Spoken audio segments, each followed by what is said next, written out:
Yeah, okay, let's talk about No One Mourns the Wicked and what it signifies for Glinda as a character.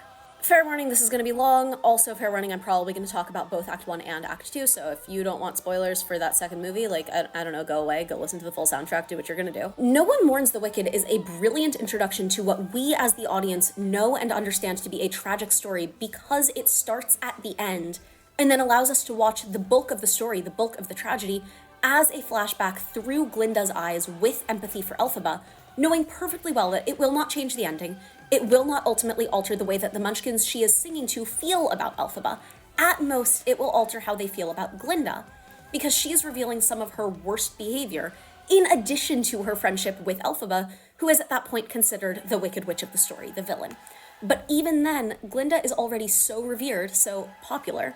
As she points out in Act 2, she is a public figure. It is essentially Glinda's job to lie, or to put a shiny veneer over the truth, to wrap it in a bubble, so to speak.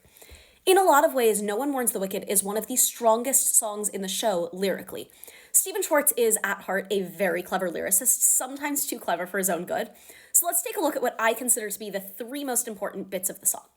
First, obviously, you've got the repeated phrase, no one mourns the wicked.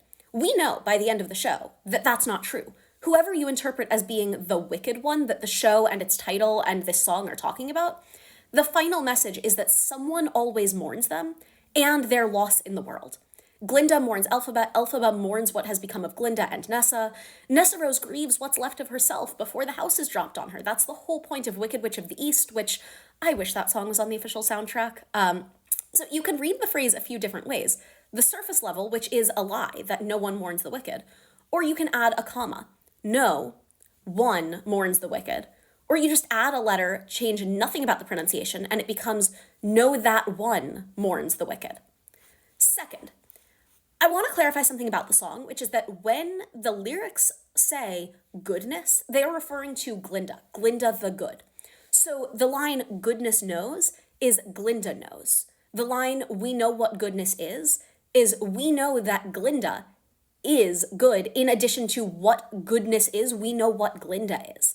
The line, woe to those who spurn what goodness they are shown, can be interpreted in the context of the show as woe to those who spurned Glinda, which Elphaba has done a couple of times, first by leaving and defying gravity, and then really the second time around by running away with Fiyero. So that's just a little bit of a quirk, and Glinda's musical placement, this is number 3, makes this even more interesting. There's an interview where it's 10 years old at this point, I don't even know, where Kristen Chenoweth says, the higher Glinda sings, the less sincere she is being. And Stephen Schwartz has backed that up as well. Now take a look at the vocal placement of No One Mourns the Wicked. Glinda's got that high soprano on good news, goodness knows, and she died alone. But she's down in her speaking voice or her chest voice on lines like, it couldn't have been easy. So she's lying when she says that it is good news that Elphaba is gone. She is lying when she says that goodness knows anything, because this is a Glinda who has fucked around and found out. And she is realizing that knowing more doesn't help. It just makes you miserable when you realize how complicit you are in a system that only cares about maintaining its own power. And knowing more tends to reveal how much you don't actually know. She's got a really great line in Act 2, bridges you didn't know you'd crossed until you crossed them.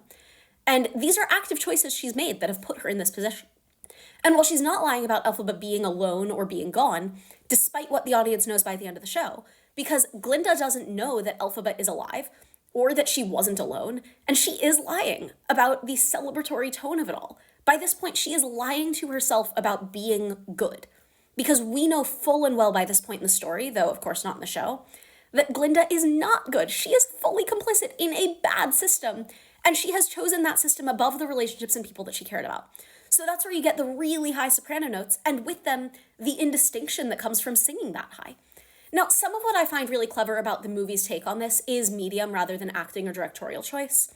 A lot of aspects of Ariana's performance, they come from those really close-up zooms on her face rather than the big gestures or vocal tricks that stage performers do.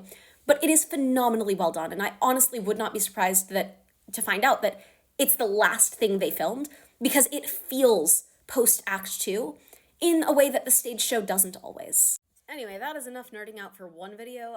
Stay tuned for the next one, because I do want to talk about Glinda as a character and how Act 1 and Act 2 inform each other in some really clever ways.